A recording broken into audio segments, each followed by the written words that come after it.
podcast is wrestling daft and is scheduled for 1 hour. Maybe more. It has no real time limits, making their way into your ears. First, from a place called Barneston, he is the Pyramid.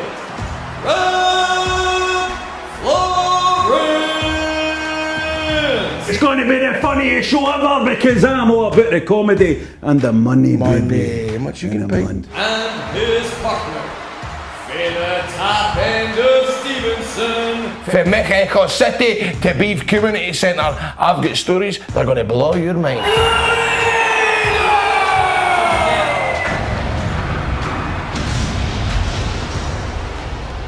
Hello and welcome to Wrestling Daft, and it's a big week. Grado is here as ever, and Grado, you've got big news this week. Grado's dreams have come true. As I would like to happily announce, this. We know that Grado is in love with Jim Cornette, loves Jim Cornette, and it's a great honour for Grado this week. We just have to open the show with this. Grado was mentioned on Jim Cornette's podcast, Jim Cornette's Reach Around, Jim Cornette's Drive Through. They talk through Cultaholics, best comedy wrestlers, and Grado was mentioned. Grado got a mention. Can we hear a clip of that? We can. Hold on. Am I going to have to listen to Jim Cornette's whiny voice? Unfortunately, I have to listen to Cornette, but okay. Are you excited, Grado? 6 on the list. Oh boy, Grado. You know, I think he belongs on the list because I met the guy on my first trip over to the UK.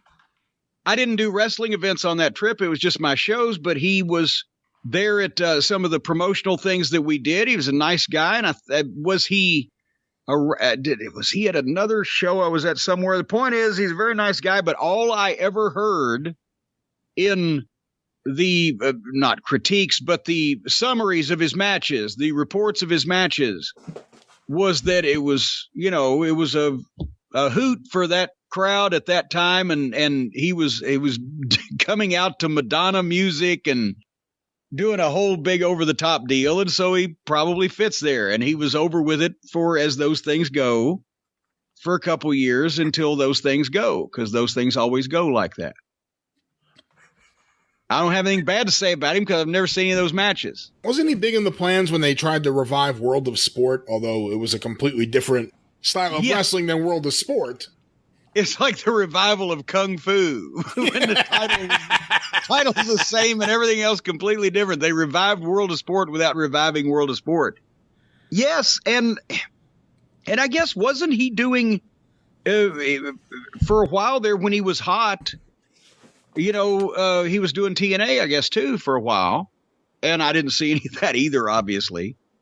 And I'm not knocking a guy because I haven't seen it, but I'm assuming, based on meeting him and seeing him and just hearing the descriptions of his exploits, that it was kind of a tongue-in-cheek type of deal. For a while there when he was hot.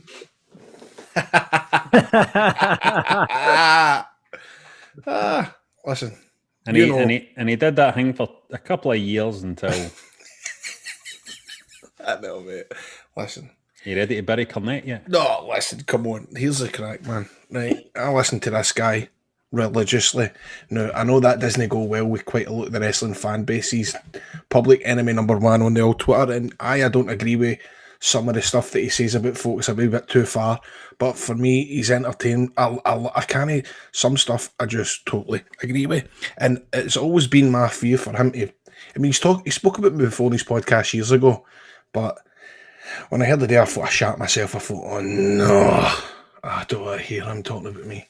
But he, as far as, because mate, everybody gets it in the neck on that podcast. Everybody. So I come out pretty unscathed. To be fair, I really, really did. I thought they were going to I thought they were really going to go to town. I mean, I did work with them for like 3 weekends in a row in TNA. We must not remember any of that at all.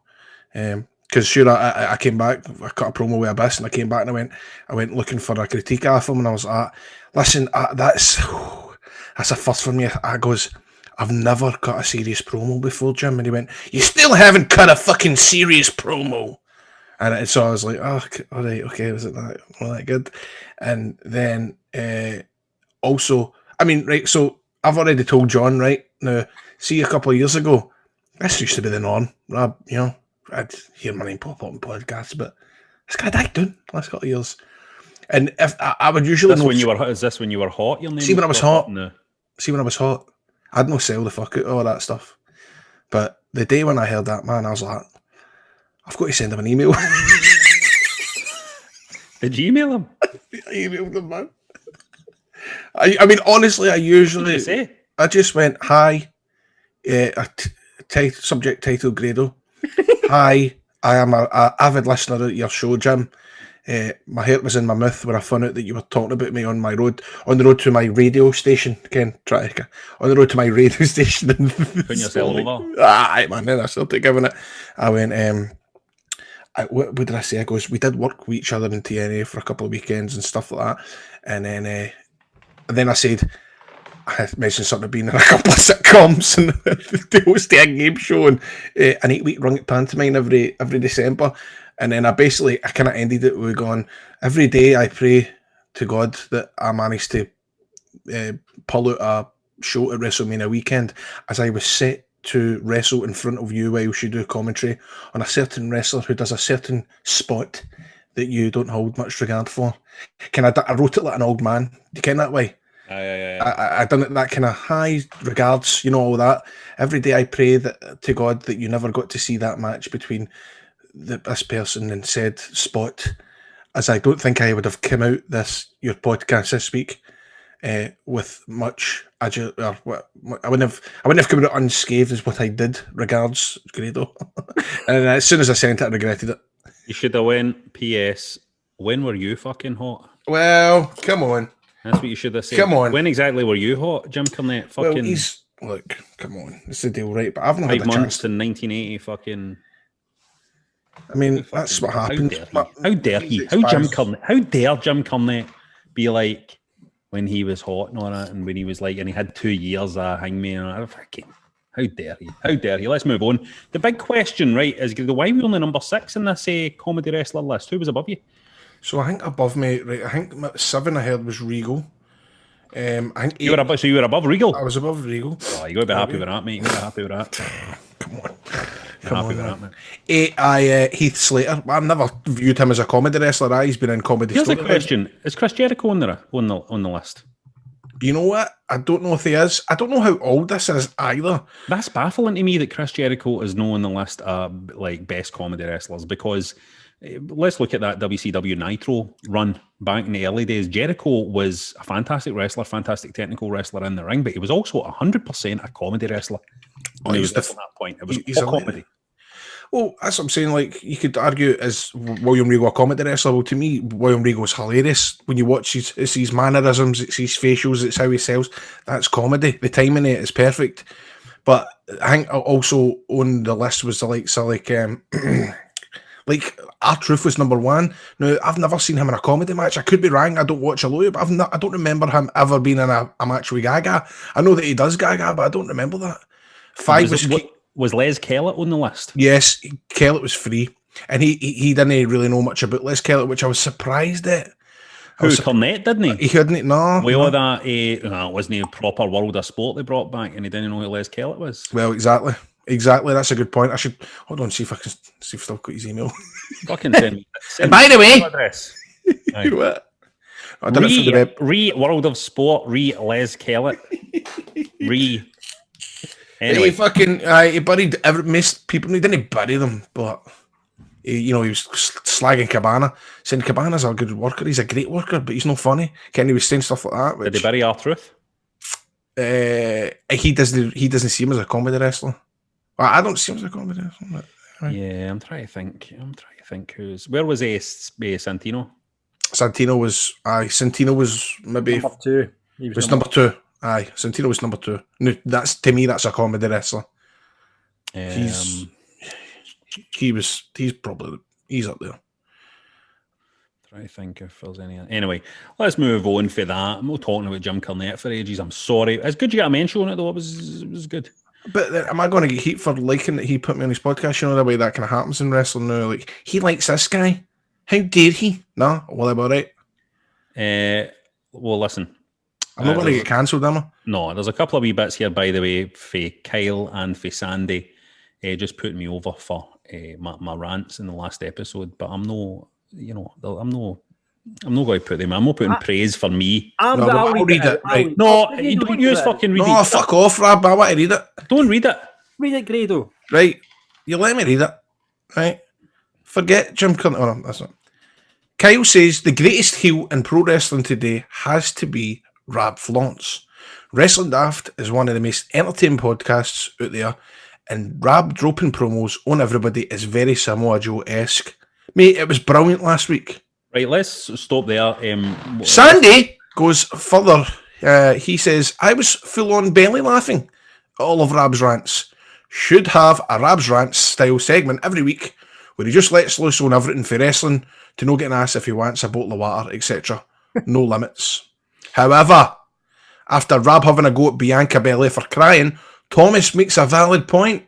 Is Rab forgetting that Shawn Michaels was greeting at Mania 12, the Boyhood Dream, etc.? It's not that far removed for Bianca Belair. It's not really wrestling. You want to follow that up, Rab? You want to say anything about that? I want to comment on that. But what I would say is that I feel like it was Shawn Michaels greeting the Boyhood Dream, all that kind of stuff. Felt like it was part of the storyline. Bianca, I don't know. I can't defend it. It's kind of sexist, mate. I can't defend it. But listen, it's a heartbreak kid, Shawn Michaels. He can do what he wants, as far as I'm concerned. We tell him I got really scared last week as well about what I said on the podcast last week. I felt terrible to the point where I was thinking maybe we should edit this out because I was making a fool of a wrestler that put pictures of the Rock socks up.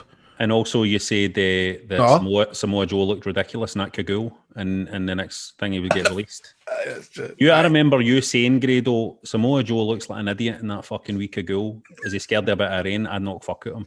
I never said that. And then he get released. That's what happened. Vince said he doesn't look tough anymore. So Vince McMahon looked at Samoa Joe with that wee raincoat on, and he was like, that guy has to go. That guy does not look tough. I'll tell you what, what do you make of Samoa Joe getting released, by the way? Oh, do you know what? It's like Joe is one of the most respected men in professional wrestling, without a doubt. He is like the godfather of the whole indie style getting put into the WWE. He's done it for day dot.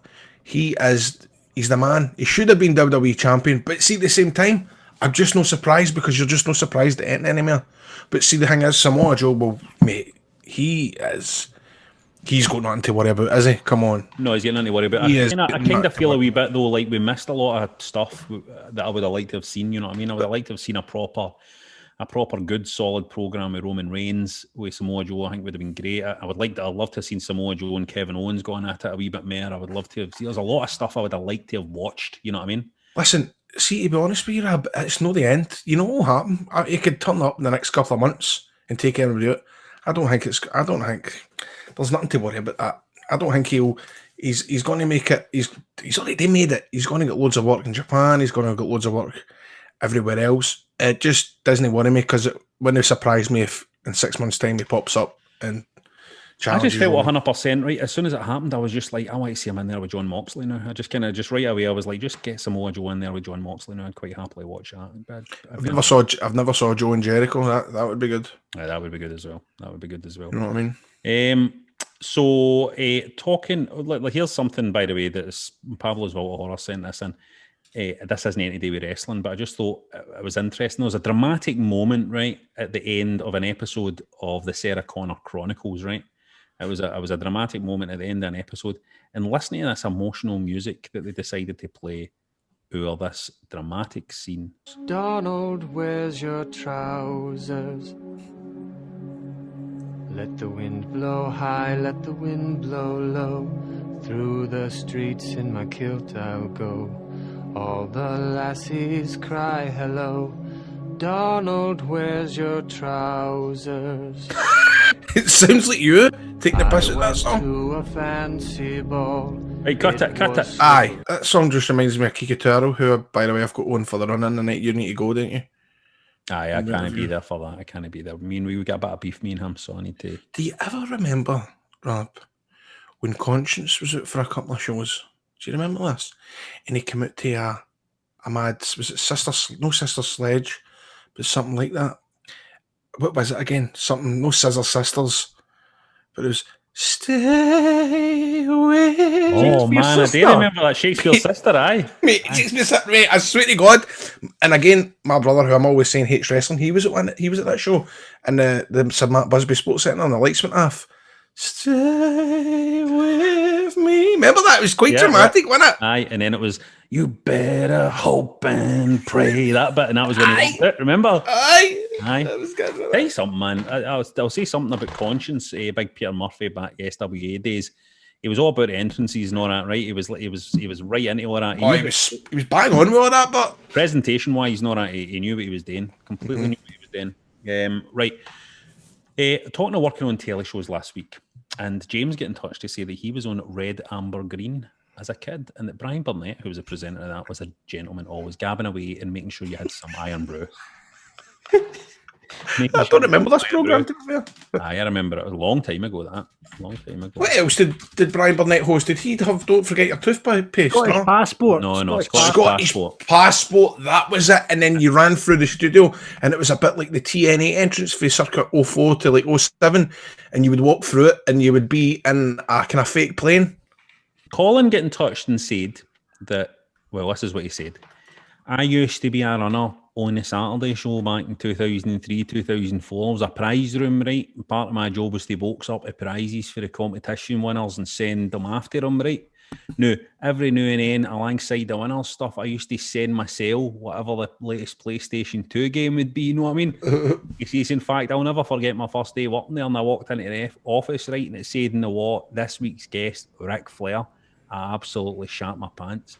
I spoke to the fella, gave me a tour, and I asked about Rick, and he said, no, that's last week's guest. Rick's name was then rubbed off a wee whiteboard, and that shite wee girl band Lemon-Essence name was wrote up in his place. Gutted. Now I want to say, no, I won't have that. He's saying it's a shite wee girl band, Lemon-Essence. I actually went to school with a lassie that was in Lemon-Essence. They were not a shite band.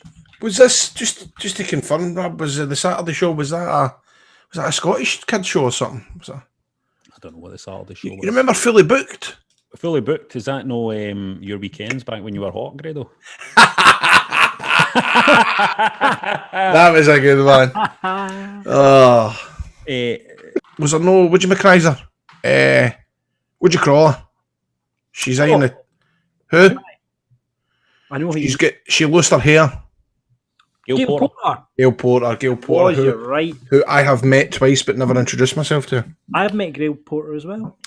I have also met Gail Porter. It was in 2011 at Camden. I went to see Noel Gallagher, and I was with my brother, and there was this lassie dancing next to us, and she was on somebody's shoulders, and she had no hair, and my brother went, Gail Porter, and I was like, joke. I goes, just because you can't say that. It's like, just because this lassie's getting no hair, you know, you can't. It's no Gail Porter. But she got down for the guy's shoulders, and I was like, oh, that is Gail Porter. And then the second time, I was doing pantomime at Pret a Manger, and I was with Scott Fletcher, and she was eating a kind of piece, a wee kind of salad thing. And I wished I said hello to her, man. Well, I can beautifully tie this into the show, because I met Gail Porter at the Scottish BAFTAs a million years ago. And when me and Connell were nominated for something, and she said to me, what is that T-shirt you're wearing? I was wearing a T-shirt under my suit jacket, and it was a Triple H The Game T-shirt.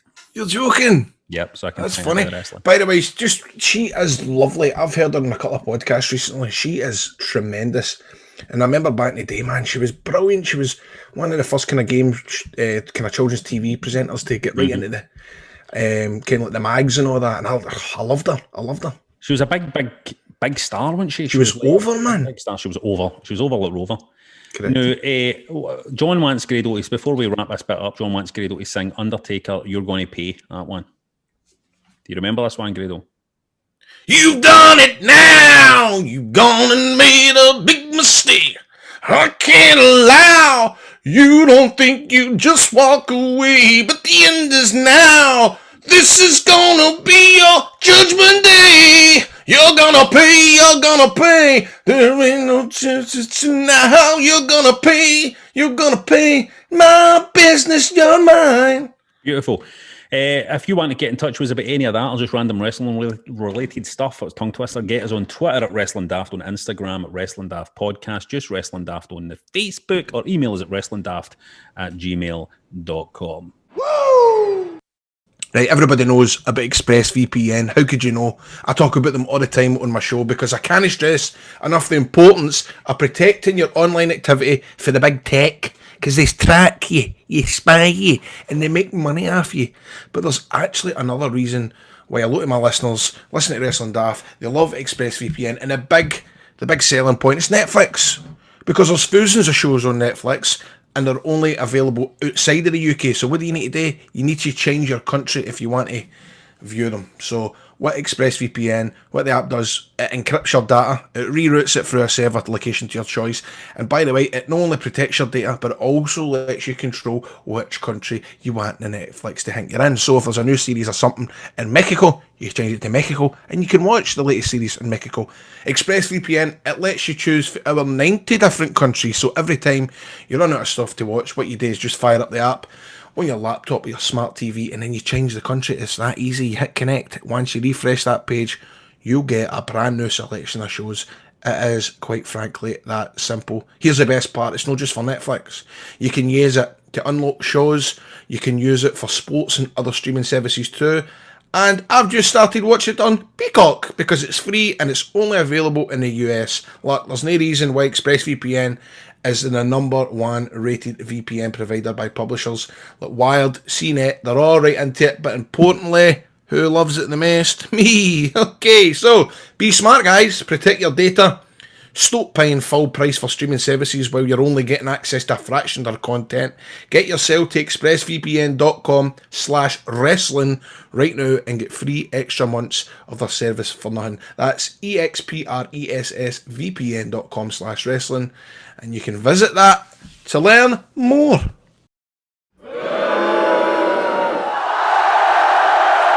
Every week we separate the European Super League for the Champions League as we bury and put over stuff for the world of pro wrestling.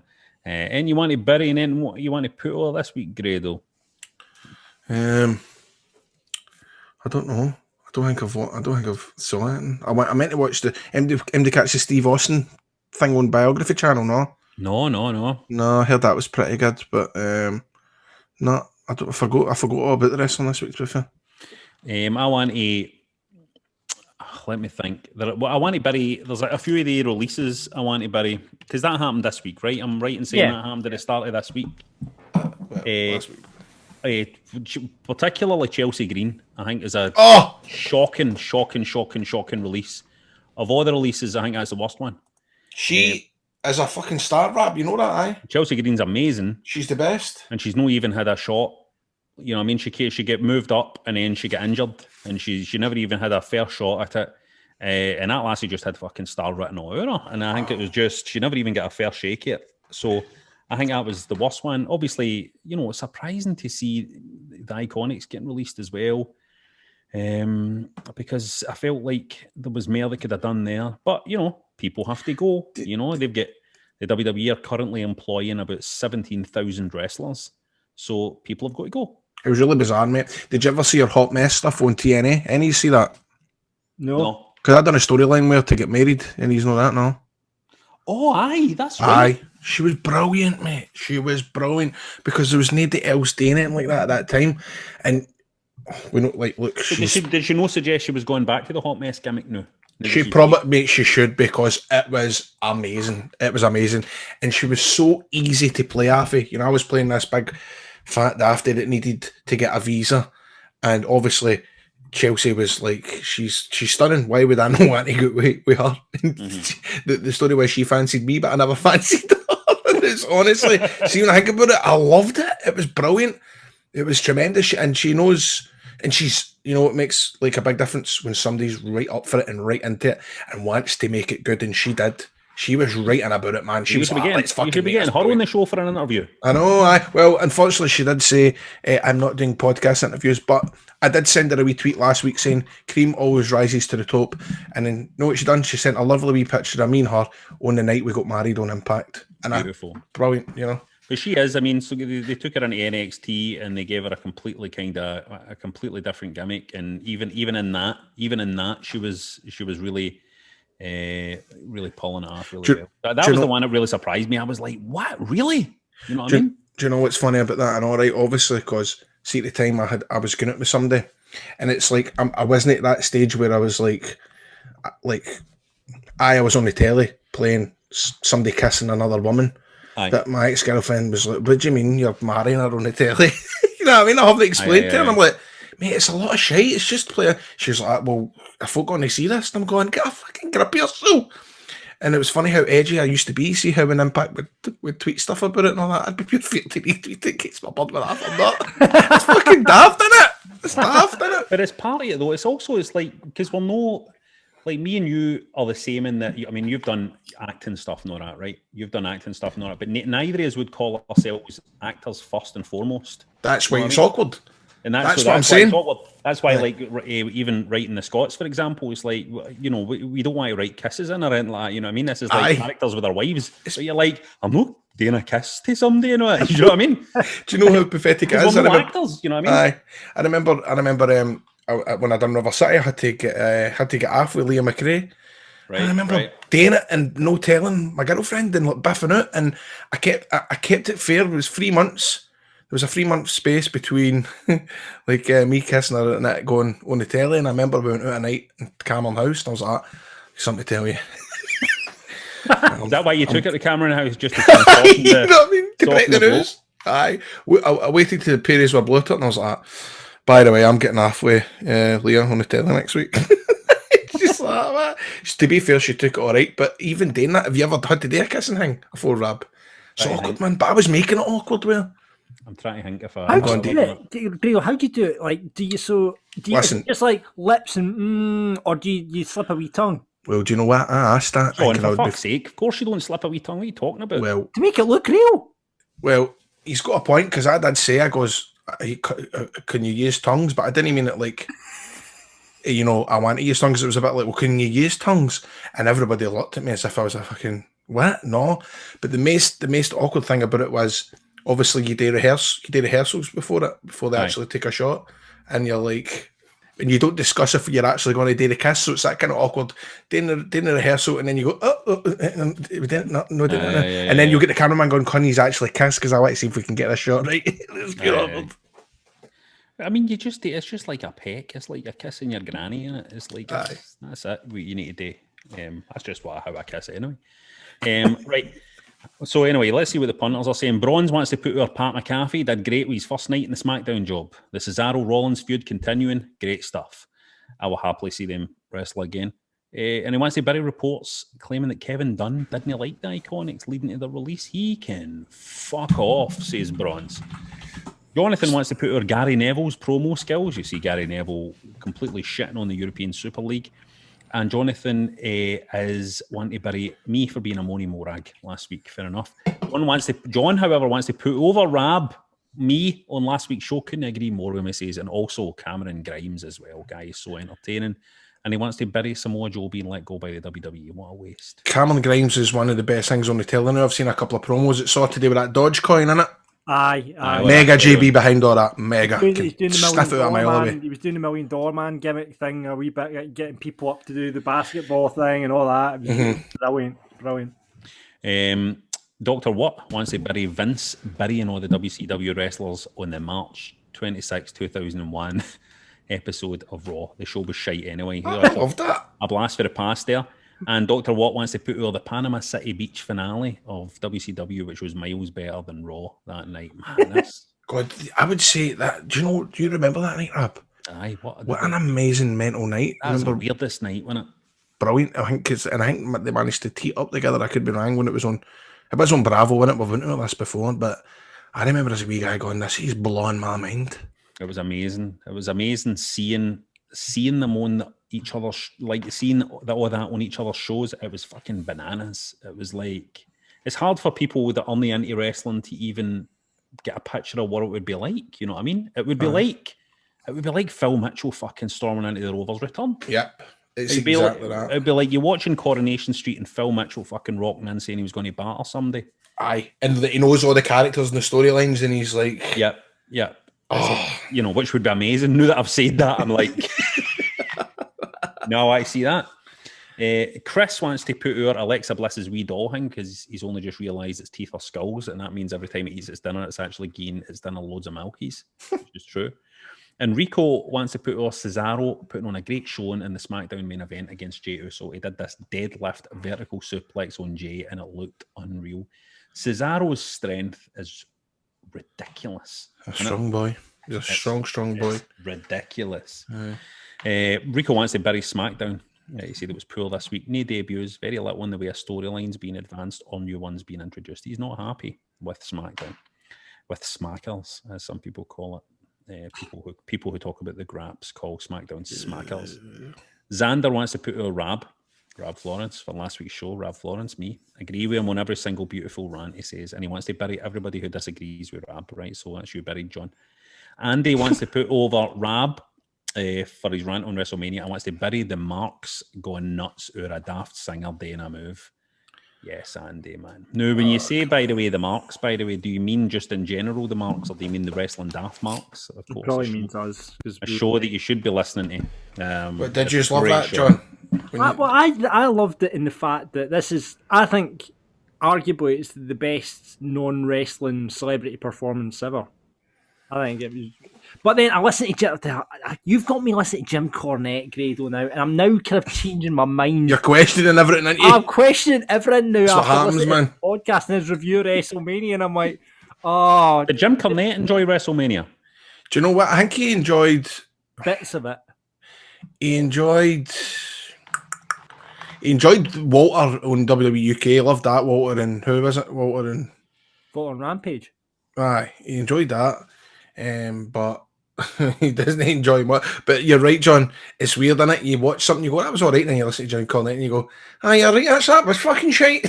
I know, I can't believe I'm becoming an old cynic like him. Jesus Christ. I have to say, by the way, anybody that's is a member of the Patreon and has access to the video version of this episode, the sunlight is really beautifully coming through and dappling on John's face at the minute. He really looks beautiful. Look at that beautiful lighting on John's face. So if you want to see John, if there's any John fans out there, this is one you need to see. He looks gorgeous tonight. Have you got different glasses, John boy? I have got different glasses as well, yeah. Oh, that's smart. Oh, thanks. I'm loving the compliments tonight, boys. This is a turn up for the books. Willie Jakes wants to put our Danhausen being on Conan O'Brien's podcast. Great wee bit of exposure for him and for independent wrestling as a whole. Calzo wants to put our Cornette, putting our Grado as one of the top 10 comedy wrestlers. Well, he didn't say that. And Calzo also wants to bury comedy wrestlers. Good. So, sorry, Grado. Yeah, they're not fucking funny.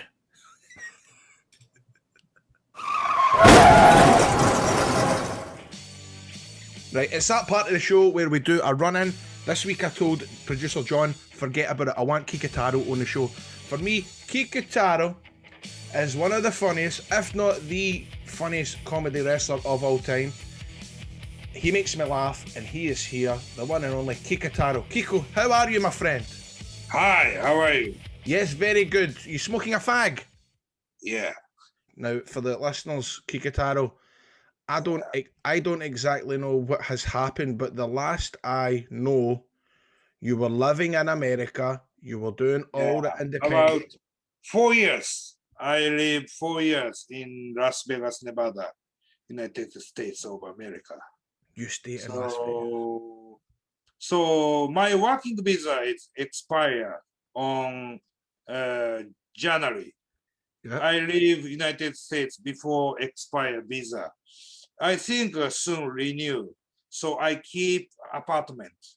So back to Japan, staying here. This is my friends have apartment. Right. So March 30, I will back to United States about 87 days for cancel my apartment. Then I fly to Hawaii. Hawaii to Las Vegas have a direct flight on Hawaiian Airlines. Right. So in Hawaii, when I arrived, in CBP officer said, why you come to States? I introduction my what do I do? So he said, come to here. So go to another room. They ask me, you come to work, right? I said no, because I have no booking. Yeah. So I will don't work this time. I understand. I don't need to make some trouble. Uh-huh. So just road trip to Tampa for WrestleMania weekend. I will meet some friends, then drive back to Las Vegas, maybe some sightseeing landmark, then we'll back to Las Vegas. Then I will cancel apartment, something, garbage, something, parking. Oh. We'll And rent that, a and you were storage. being honest. You were being honest. You weren't going to wrestle. You were going to see friends, and then at the end, stop the finance, stop the car insurance. But Yeah. obviously, the American embassy, they smelled a rat. They think that you were Yeah, up to no yeah. good. Then they asked me, okay, I will call to your before employee.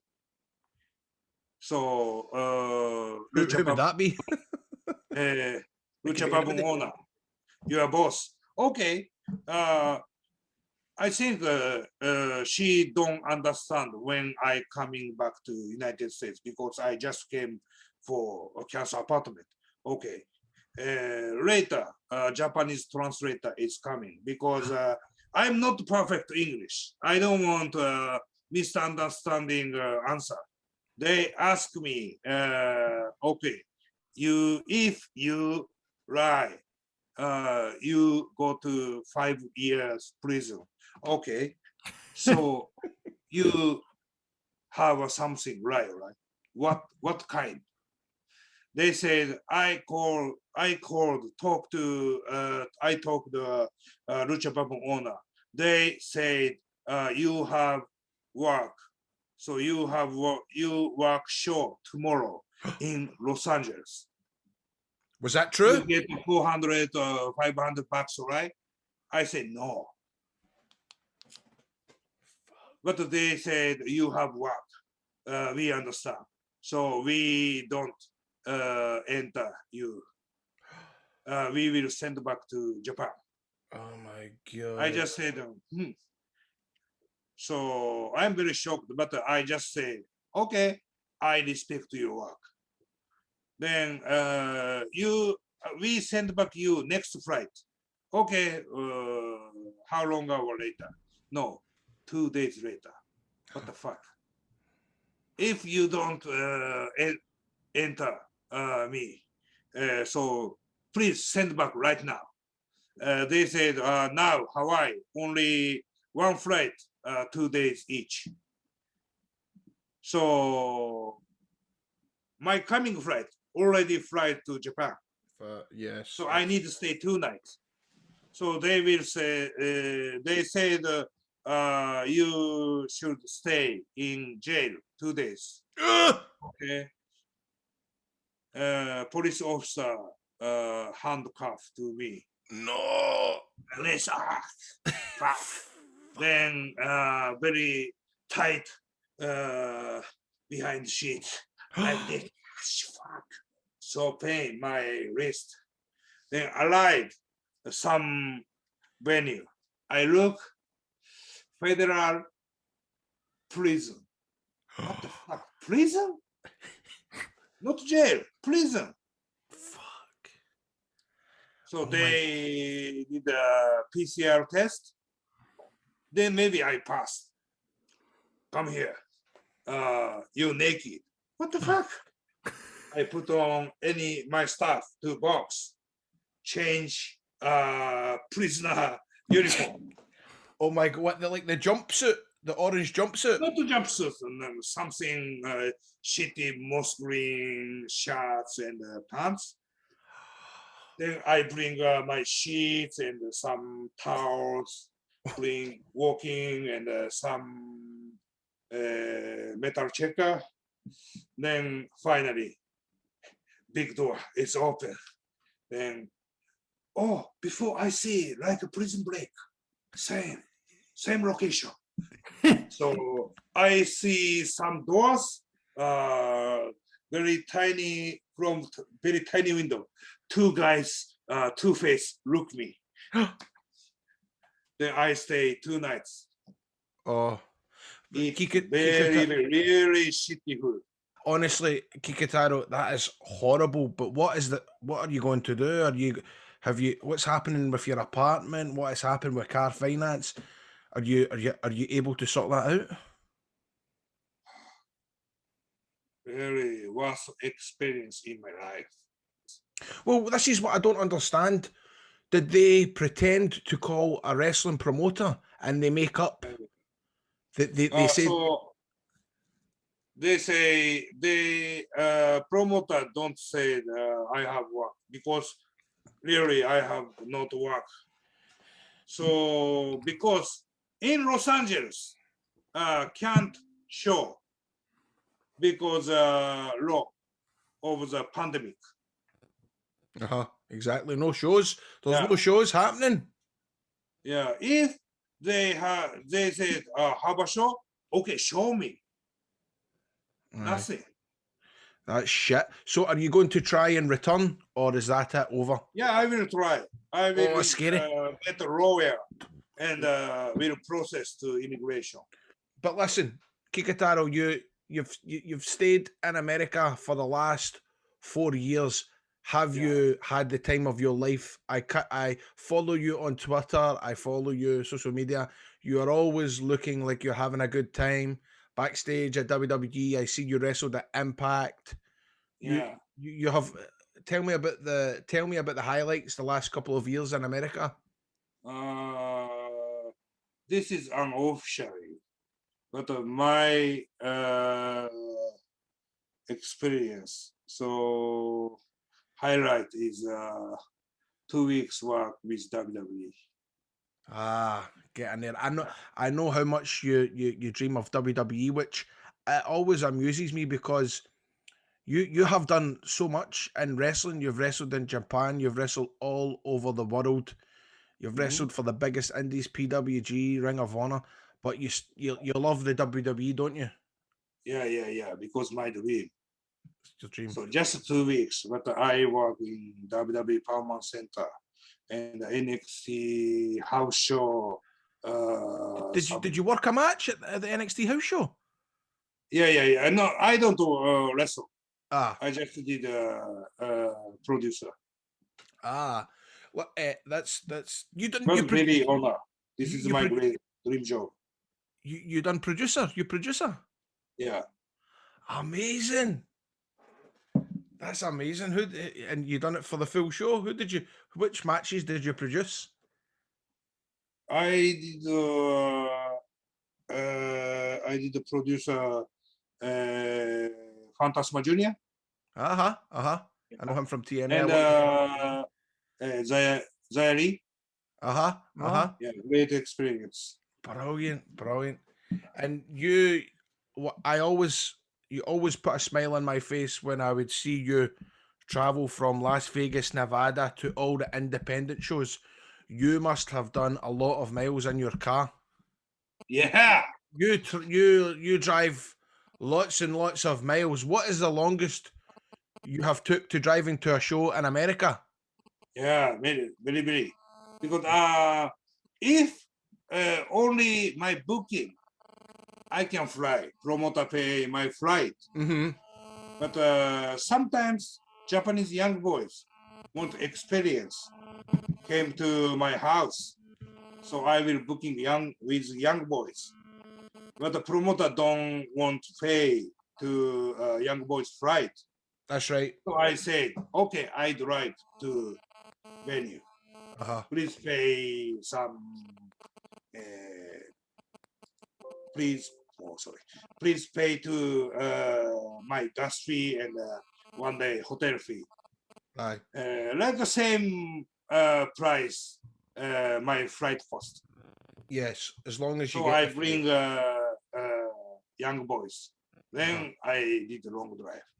Yes, and do Are you working back in Japan? Who do you work for in Japan now? Do you work with DDT or you work somewhere else? Yeah, I work DDT next month. So I work the Stardom, some like my home promotion OSW, Osaka Style Osaka. Wrestling. Yeah. And, And- many small independent company. And if you know, in the UK, I am always talking about how much you inspired me as a comedy wrestler. When I watch back the matches of you in Japan, you know, with what do you call him? I can't pronounce it. What do you call him again? I don't trust UK promoters. What's that? I don't trust UK promoters. It's the everyday hassles of an independent pro wrestler, isn't it, Kikutaro? So many times you get promised work and then you get shafted. It is horrible, isn't it? But I want back to United Kingdom. You- I love UK wrestling. Listen, I Yeah, would yeah. love to wrestle you. And in the European style is so good. Yes, I I know. see sometimes UK wrestling technique. Yes, especially my UK wrestling technique. Yes, Mhm. you sure? My Mhm. technique. Yes. I beat you in UK, your hometown. You would love the food. The food in the UK is justice. Yeah. Yes. I stomp your Aye. face and your funny track, and this is justice. Hey, Kikutaro, before I let you go, I think a lot of our fans will remember our road trip with Colt Cabana, Wrestling Road Diaries. Yeah. What a Great weekend. experience. Great experience. Great experience. The best. And almost I don't understand your English before. No. Now, almost I understand your English. Yes. So 4 years living America, little bit I learn English. Aye. You're getting really, really better. I wonder though if you can remember the clip from Wrestling Road Diaries 3. Do you remember? Donald, where's your trousers? Do you remember that song? Hey! Oh, sorry. Do you remember that? When the wind blow high and the wind blow low, through the streets in my kilt I go, all the lassies say hello. Donald.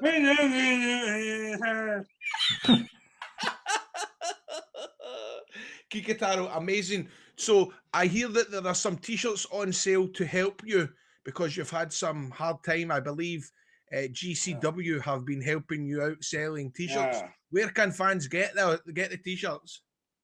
Yeah, everybody will help me.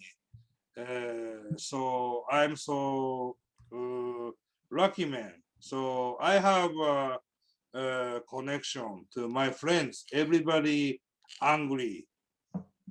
Everybody angry together. Yes. So everybody cheer me. Everybody say me what I can do. Yes. So I'm so lucky guy.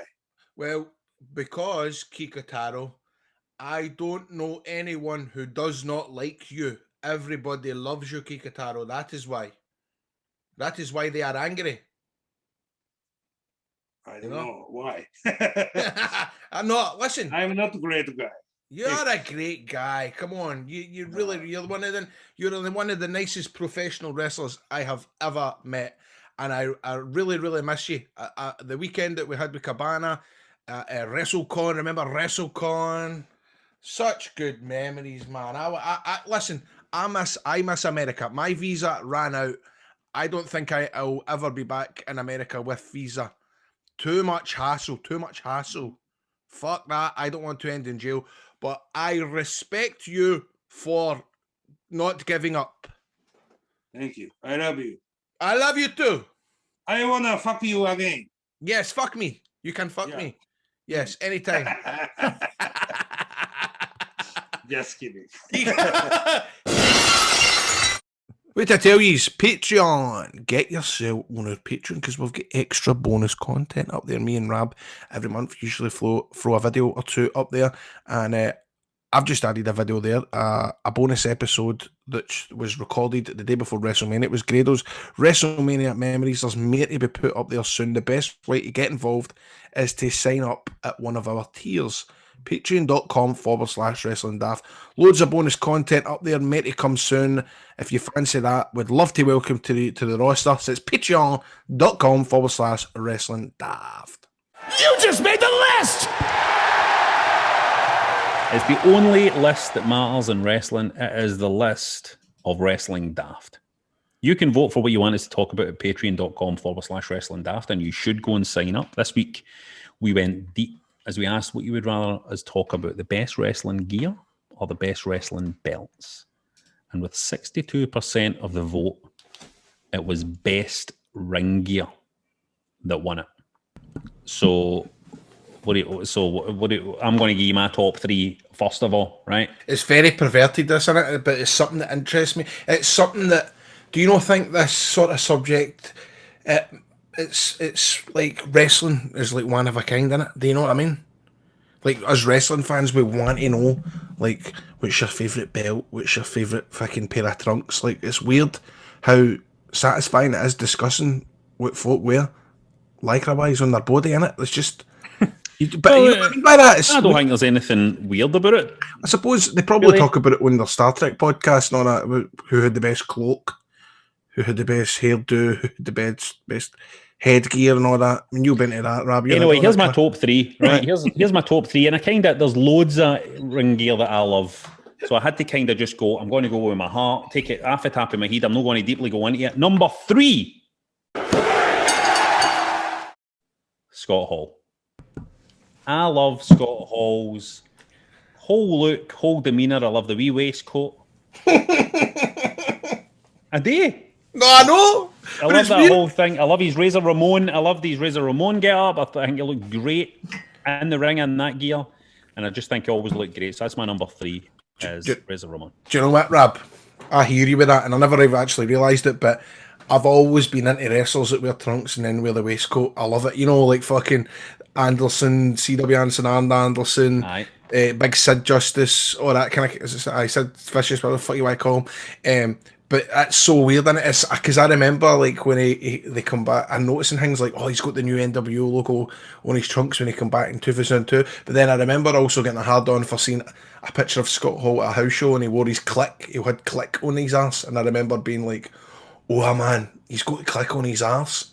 Then I also remember when he turned up in TNA, right, and he was fucking had a mega belly. And it was announced that he was going to be wrestling in 8 weeks and he looked like a bag of shite. But see, in 8 weeks, man, he came back and he had a mega tan and he was wearing the click pants. And I remember going, oh, this is cool. Yep. All right. I had a wee bit of a crisis here as well, a wee bit, because I was going, well, I think Hollywood Hulk Hogan's gear is fucking amazing, right? Why? But then when I was thinking about Hollywood Hogan's gear, I thought, I genuinely think Hollywood Hogan gear is slightly inspired by this other guy's gear, who I also think is absolutely amazing, and that guy has to be Masahiro Chono. Masahiro Chono in the ring, coming down to the ring, his whole demeanour, everything, they big black, they like deep, dark, black, big trousers he's got on, right? They kind of trousers, that stance, the shades, the long coat and all that, and he just looks, Masahiro Chono, I think, just looks fantastic, like an absolute AAA star. Scary, intimidating dude. Masahiro Chono is my number 2. And number 1 for best in-ring gear, I think if anybody says anything other than this, they're after nut. It's Jushin Thunder Liger is number 1 for the best ring gear. That is the greatest fucking wrestling gear that has ever set foot in a wrestling ring. It's a nice suit. It's a nice suit. But it's also it's completely unique. It could only be him. You could see him. You could see a silhouette of him, and you would know it's him. You could see him for the back. You could see a wee fucking glimpse of his head. You could see him. You know what I mean? Is that him? Is that him for the back? You know what I mean, you're never going to mistake. You're never going to. You could be away up in the rafters, right? Away up in the nosebleeds in some big stadium, and he'll come out looking like a fucking 1 inch tall. You'd be like, "There's Jushin Thunder Liger." He's bald, isn't he? Or not? He's got that hairpiece stuck on, as you know. I think so. Aye, it's part of the mask. There's Justin Liger. Can I tell you? I was just when I knew these were picking this, I thought I want to tell my wee story about the history of my ring gear and where I based it off of. Can I do that? Aye. Right. So we'd love to hear that. Right. So my first ever wrestling gear that I ordered, right, was a pair of baggy spandex pants, like kind of baggy pants, and that was because at the time I was daft on Dan Maff for Ring of Honor, because I thought he had an amazing set of gear. He had the baggy pants and then he had the cut shirt spandex as well, and I thought that looks tremendous. So that was the first. That was for the Lowlanders. So I got a pair of, and I remember being buzzing with that, ordering that, and I think it only came to like $150, and at that time it was only like maybe like £60 compared to what the conversion rate is now. Then I went on to biker shorts because all the indie guys were wearing biker shorts, but I would wear a singlet. I got a plain singlet to hide my tits. Christ, I remember everybody was wearing biker shorts. Remember, man, you don't see many folk wearing biker shorts anymore. You really, really don't. No. And then after that, the singlet, my original singlet, where I got with a white trim and the black and the Grado across the middle and the kind of V shape thing to cut to kind of separate the colours. I was on Easy Money's website and he had said that he made a singlet for Simon Diamond. Now it was obvious that Simon Diamond had been putting on the pounds. He'd obviously fucking got a wee bit too fat for the old trunks. And I thought I want exactly that. So I remember taking it out and on paint and like changing the colours of this Simon Diamond singlet, and then that's the kind of pattern that I always used. And then after that, I wanted a polka dot one because everybody was comparing me to Dusty Rhodes at the end point. So I had a black singlet with a purple polka dots. But what's hard about wearing a singlet is it's so weird, right? And no offence to any gear makers in the UK, right? But they can do trunks, no bother. They can do tights. But see, to pull off a right, nice, tidy fitting singlet is difficult, and you've got to pay the big bucks for it. So I've always used Jolene, who was the seamstress in TNA, and I just said for her, I goes, just give me all the Kurt Angle styles in my colours. So what Kurt Angle would wear on TNA, I would say, I love that. Can you mess it about and make it Grado? So it would be the stars. Instead of saying like Angle, it would say Grado. If it said USA, I'd have a British flag or whatever. And I basically ripped off every design that Kurt Angle ever had his last year's wrestling. Grado, can I ask a question? How much is it then for like in like these days to buy like a singlet? Like for I a tell you what I wrestler, used to do, all right. This is what I used to do, right? This is what I used to do. This is funny, man. I've done it so many times. Can't believe I'm saying this, right? But see all this, all the wrestlers would go, fucking hate ordering ring gear, man. I've ordered for Easy Money 6 months ago and it's still no here yet. Or folk will go, fuck, there's my pleather fucking tights. I've just arrived. I've changed my gimmick now. I don't use that. So what I would do is, right, I would go, hey, I'm a British wrestler over here in UK. Emergency. I am set to go to Japan next week to wrestle. However, my car was broken into and stole all my ring gear. Can you send this to me ASAP and I'll give you an extra $30, $40? And it worked every time. And I'd done it. I'd say I'd done it with Mace Seamstresses for America, because you need to see if you want decent gear, you've got to pay for it, man. There's seamstresses in the UK, right, and they're good at it, right, but you can totally tell the difference between the quality between the kind of British, because there's different fabrics as well. The British stuff just doesn't fit as well as the Americans. So I've used about 4 or 5 folk, and it's always been folk that have done stuff for WWE. You've just got to pay the money. You're looking at for a decent singlet, you're looking at $500 for a decent singlet. Really? For a right decent one. Fucking hell, I didn't think it'd be that expensive. Aye. All right, maybe exaggerate, maybe about $400, but it is round about that, mate. Which is annoying because you can get a decent pair of trunks for maybe $150 to $200, but if you've not got the body for it, then you know what I mean. You can't be swaggering about in trunks. Or I did get a pair of gold trunks because I heard Chris Hero talking about Cabana's podcast, where he said, "Look, if there's any wrestlers out there, what they need to do is invest in a pair of right tidy trunks." And then work towards getting into them. And that's what I done when I wrestled Renfrew. I had a couple of months. I thought, I'm getting into these bastard trunks. And I did. And I thought, oh man. That's right. I remember you wrestling.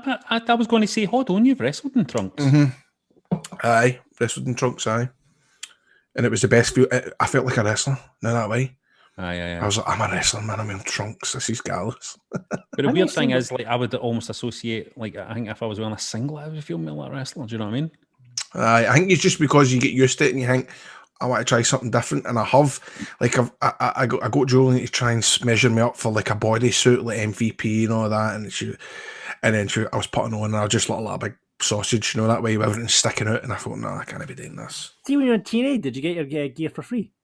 When I was no, you need to pay for it. Do you have to pay for it? You need, no, unless it's a storyline. I think even in WWE you need to pay for it. You do. Unless it's for a storyline. For example, when I turned into Odarg the Great, TNA paid Jolene for it. So she made me the mask and she made me the singlet. And so she had to, you know, make it Odarg and stuff like that. And then when the Odarg stuff stopped, she worked it out so that she would be able to change the A in the middle and put Grado on it easier. So you could do it quite quick. So unless you've been given a gimmick, then you need to pay for the gear. Oh, really? But some folks spend a mega amount. I used to see folk, and I'd see wrestlers and they'd be like moaning their skin. I'd go, it's because you're paying fucking $500 every other week for new gear. Some folk are just daft on it. Like, so I remember, what do you call him? Oh, Michael Paris is his real name. I can't believe I'm doing this.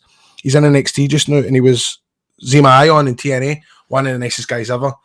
What's his name in NXT? Michael Paris? I don't know. DJ Z was his name in TNA. Michael Paris. He was the X Division champion.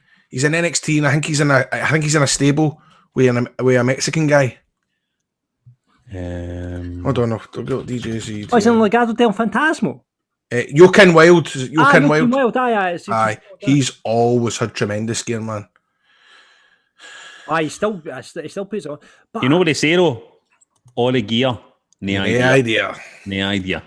Right, let's see what the punters are saying about best ring gear. Is that a good story? I want to talk more about ring gear because I'm intrigued. Like, have you who's the biggest spender on ring gear that you've met?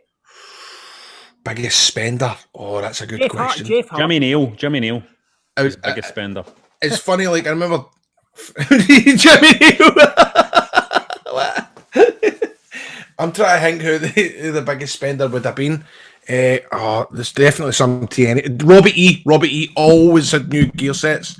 Always, I'd go, mate, you'd have gear for a couple of tapings and then he'd have new gear, and who else? Like, Fergal was always getting gear, but he was getting his gear made by Armani. Remember he had the sponsorship deal with Armani Exchange? You must have got it for free then. He did, but I'm trying to think who spent the most. He was just Trunks as well. I need to think about that. Right, let's see. Scott says Scott Steiner has the best gear. Never knew sunglasses and chainmail would complement each other so well. And John can't decide what wrestler, but for other personalities, it's got to be Heyman with his top suits and his watches and that old trench coat that made him look hard as fuck. Can I just say something as well about the gear as well that I'm forgetting to mention? That a lot of wrestlers, what they do is, because I asked them, why you always get new gear? What they do is, after they wear it, they'll put it up on eBay or sell it to, because you're always going to find somebody that wants to buy ring-worn gear, no matter who you are. And it could that could be an obsessed fan, or it could also be a pervert. Have you sold any of your own ring gear online? I've sold pants before. Have you? Sold underwear. I've told this story before. No. Come on. Oh, surely I've told this story about me back in the day before 2013. Ring a bell. Tell us again. Basically, I got an email for a guy. Hi, Grado, will you sell me your underwear? And I went, do you mean like a match-worn leotard? And he wrote, no, your pants. And then he kind of said something where I thought, right, this is a bit kind of dodgy. And I was with my mate Greg. A bit. Aye, right. This was before I ever done anything on the telly or anything like that. And I was with my mate Greg, and I was like, look at this email. He was like, fucking get them sold. Tell him £150. I went, no, I can't fucking sell my pants, man. He goes, come on. I goes, right, I'll say 130. Right, so I emailed the guy back, 130. So he says, right, good. Can I get a picture of you in them, in your pants, right?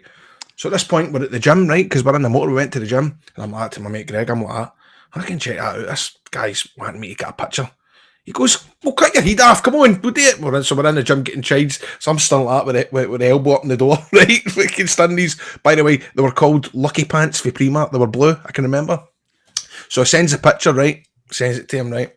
And then we goes to the gym. And on the way home, I get another email. I goes, Greg, this guy's fucking twisted, man. Look, He's going, now from behind. Picture from behind, right? Man. So I'm like, Greg, I'm tapping, man. I can't do this. And he goes, pulls the corner. He goes, I can get out, right? So I stand at the side of the road, man. His mobile phone, I'm bending over my arse out in the passenger side of the motor. My mate's like, cheek, sends it. And the guy goes, the guy messages back. This is about 2 o'clock today. Says, tidy, big man. When did he says that? He says, brilliant. I'll send you the money in PayPal at 5 o'clock tonight. I went, this guy's just going to freaking have his way with my photo and no give me the money. But sure as fate, at 5 o'clock dead on, you have received £130 for pads, man. I'm like that. Right away, I'm like that, buying a jiffy bag, fucking send them second class. £130. That's I mean, that's just the worst, isn't it? But that's what happens, mate. They all do it. That's just the worst, man. Right.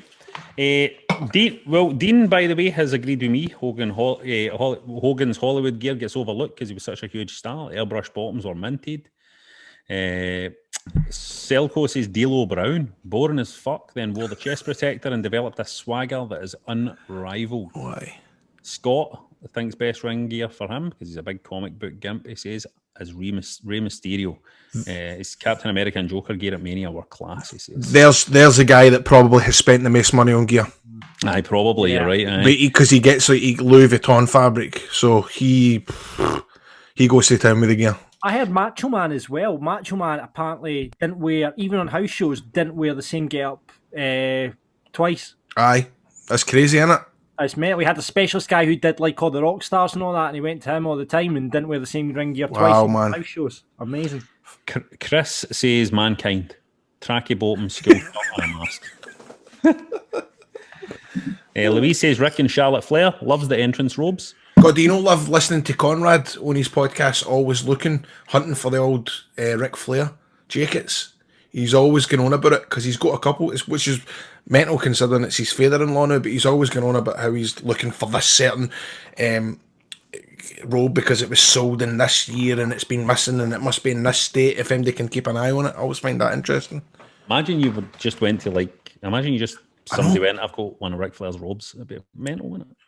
Surely Conrad was telling he told a story about how he was collecting belts and he met some sort of guy that was a drummer in a band in the 90s that had been in a music video with Conan and the Filthy Animals, and he's like, I think they gave me an old belt, and it turned out it was like the original United States belt that they had gave for the music video, like put that on, you'll look like a wrestler. And he was like, mate, can I buy it off you? It's mental the amount of stuff that'll be rolling about there. Should the UK title get bumped? Is the WWE network doing a show that's about trying to track down some of this stuff? I think so, aye. I think we'll need to check that out. Surely the Walter's UK title got stolen. He was in a rental car in Chicago, so they had to use the replica. I think they got that back. They got it back recently. A guy found it on eBay. Aye. And WWE sent him a wee gift for Triple H and Shawn Michaels saying, cheers, mate. Aye. Mick says every kid wants to be the Legion of Doom shoulder pads, so surely it must be LOD or Grandmaster Sexy.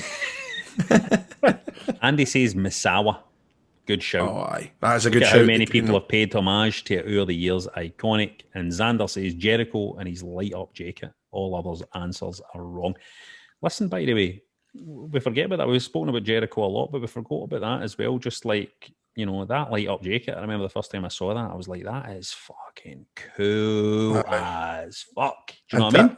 Mm-hmm. Do you know what's weird? He says Misawa because it totally reminded me of whose gear I always liked for some reason, and it's bizarre. But I loved Lance Storm's tights, the red and the white, and then he would change it to red and black. I don't know. It always kind of. And then in Benoit's, remember Benoit's certain style, the Benoit style. Aye. Wow, remember that? I like Big Sexy's gear. Oh, I love that look. I love that with the pleather trousers and the vest leotard. You need that hair butt as well. You need that beautiful hair. Yeah. Coming down. I've became, I would say, just over the past 3-4 years, I'm about as anti-Big Sexy as I've ever been. Oh, aye. I think looking back, it's that thing. It's like looking back, I'm kind of going, that guy is the coolest. It's just really great, man. He's great. You know what I mean? He's had a great career. He's clearly a smart guy. You know what I mean? Oh, his tweets are incredible. He's right up. I can see why you like him. Because I'm big sexy as well. No, just the way he's kind of quite political and all that, and I can imagine what he says. I can imagine you saying. Oh, he's a good guy. He's on the right side of the on the right side of the line. He's smart. Now, you might be in a post-mania slump, but that doesn't mean you need to stop wearing wrestling t-shirts. For God's sake, summer's coming in, you need to get the t-shirts on, you need to show off your three bellies to everybody. You can get them at shop. I'm not saying that everybody that listens to this podcast is overweight, but you can get these shirts at shop.spreadshirt.co.uk/wrestling daft, and they come in XXXL, I'm pretty sure. Designs included. The mark is here, a picture of the Wrestling Daft belt. Beautiful. Wrestling's Kid On, my favourite one. I've still got a free one. And the immortal quote for the immortal Hulk Hogan.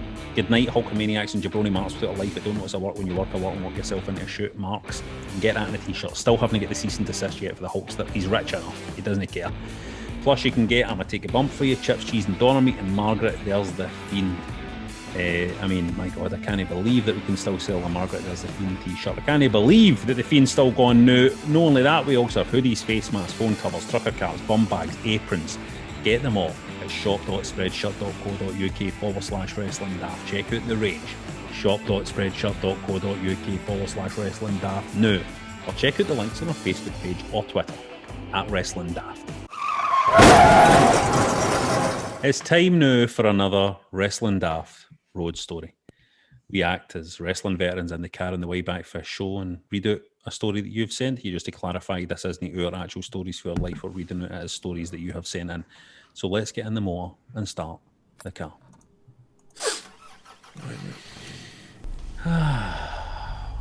Quite a show, eh? I know, man. Can't believe I get voted the top 6 best comedy wrestler of all time. We'll be happy with that, mate. We'll be happy with that. Did you sell your scans tonight? Well, I had a couple of queries. I've given them I've told them to go on the website and kind of, if you're interested, fill out the wee form and I'll get back to them. Listen, see, before I tell you a wee story, mate. Hold on, let me just take a left here, right? See, before I tell you a wee story, there's something I've been wanting to ask you. I've been wanting to ask you for a while, right? Here it is, right?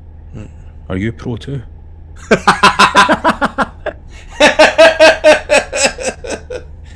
No, let me ask you something, Grado, right? Have you ever had your heart? That's a good gimmick, that. Have you ever? Hey, you ever had your heart broken? Aye. Let me tell you about what happened to me, right? So let me just... You open that window a wee bit. I was 20 and I'd been going out with my first long-term girlfriend for nearly 2 years, mate, right? Her name was, believe it or not, her name was Agnes. Right. You know what Agnes spelled backwards is? I just found it. Singer. Aye. Anyway, her name was Agnes. And I know this is the name of an old woman, but she was actually the same age as me, right? Honestly. No, we'd been in the same class together since primary 1. It's always like this, isn't it? It's fucking... We'd been in the same class together since primary 1. Agnes. But we never winched until we were 18. At a house party, you know what I mean? Our first year together was great, man. Agnes was so easy to hang out with. She was funny and smart. She had nice pals. You know, Grado, Agnes was my first love. Now, Agnes had a previous boyfriend when she was 16, a guy called Mike. Right. They were still pals. Me and Agnes had actually went on a double date with Mike and his girlfriend, right? I did think at the time that was a bit weird, but I was trying to be mature and all that. And I actually liked Mike, so I never said anything. So that first year was great, and then we got into our second year together and things had gone a bit half between us. The spark was away. We were only having a great time together anymore, you know. Looking back, I could see that we were drifting apart. Now, one time Agnes told me that she was at work when she actually went to the pictures alone with Mike. It wasn't good.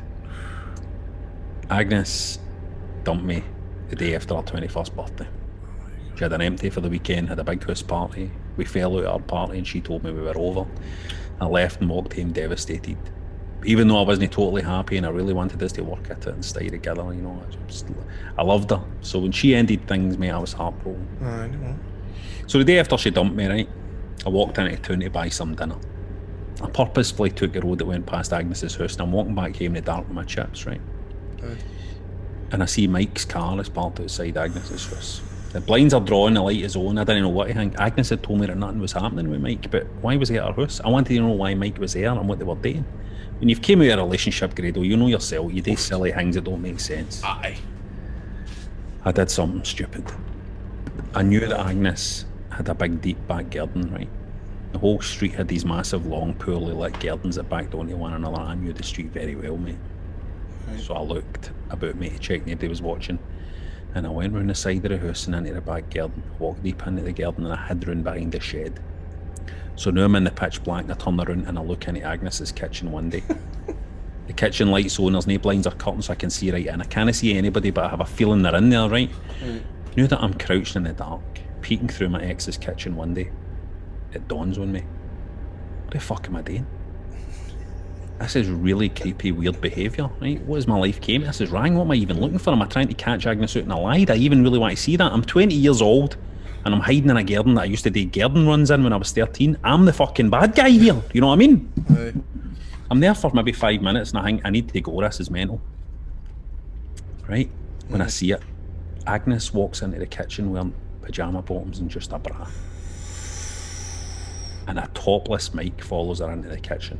It's clear, mate, that they have just had sexual intercourse. Wow. I was devastated. Mate, I burst into tears. And I was right. Which I hated. She'd either been cheating on me or she jumped into bed with him at the very first possible opportunity, mate. I sat down behind the shed and I cried. They don't see me creeping about in the garden. Right, they get food for the kitchen, they go back into the house. But at this point, the rains came on, so I'm sitting in a pathetic mess, greeting, feeling sorry for myself in the pitch black and in the rain. My dinner's gone cold in a sad wee blue bag I'm holding. I was vindicated that I was right, but it hurt even more. Eventually I came out for the garden going to the main road and I walked home, right? See, when I jumped into my ex's garden, I was a full heel. But then as I realised my ex-girlfriend with the name of your old granny's pal, Agnes. When I saw Agnes with her lanky bastard slack-jawed ex-Mike, I thought I've got to be the face in this story, right? So, it's heavy shite getting dumped and it makes you do daft things. I think us guys, right, as men, we need to accept when we do a bad thing, and I did a very bad thing. Also, I need to acknowledge that Agnes's version of that story is very different. Maybe her story is that I'm the arsehole that get drunk and embarrassed her at her 21st in front of our pals. Maybe her and Mike was the real love story and I was just a chapter in that romance. Maybe she never even cheated on me and Mike just offered her a comforting shoulder at a time when she needed a friend and one thing led to another. Is that so bad? Anyway, no story and no relationships ever simply black and white, Grado. There isn't always a face and a heel. We should all try and see things from the other person's perspective as often as we can, especially mate, when it's hard. A wee epilogue to this story now, right? In 2021, Agnes is happily married with a beautiful daughter. And I'm also happily married with a beautiful daughter to an amazing woman called Lara. Agnes married a guy called Chris.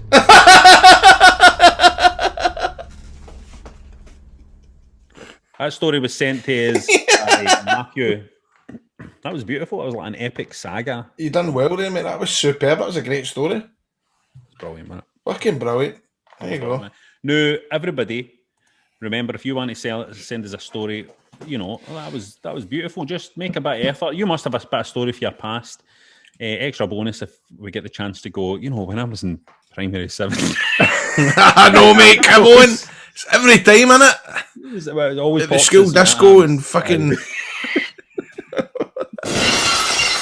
Anyway, that's it for Wrestling Daft. Please rate us, review us, and subscribe on Apple or get us on wherever you get your podcast, whatever it is, IMAX or the Commodore 64s. I don't know. Mind for more content, loads this week. Video version of the show, or at get on board, patreon.com/Wrestling Daft, and check out the merch at shop.spreadshirt.co.uk/Wrestling Daft. Who's our listener of the week, Grado? I would say... I was going to say you at first because you know, you done well last week and everybody's saying it. But... I'm not listening, mate, though. I don't listen to this. I quite Willie Jakes because his name. I feel like that's somebody that should wear the belt, right? Somebody called Willie Jakes, you know what I mean? It's a good name. Somebody for one of the territories back in the day. Badass Willie Jakes. Give it to him. Beautiful. Grado, what have you got for the rest of the week lined up? Well, I'm doing kilt walk on Saturday, mate. I'm raising money for the old cancer. So Do you actually go out and walk? I've got to walk, and it's funny, right? I've today a challenge with Nicola Benedetti. Oh, what kind of challenge? Right, but it's funny, right? And I've today challenge videos and all that, right? And it's like she's not replying to any number, like, you know what I mean? Like it's meant to be a thing, like who can raise more like Grado and Nicola and all this, right? And it's like she doesn't follow me. She doesn't follow me back on Do you Twitter. want to cut a promo on Benedetti, right? Let's cut a promo on Benedetti. Let's get her out. Let's call her out. Come on, Benedetti. You and your fucking violin.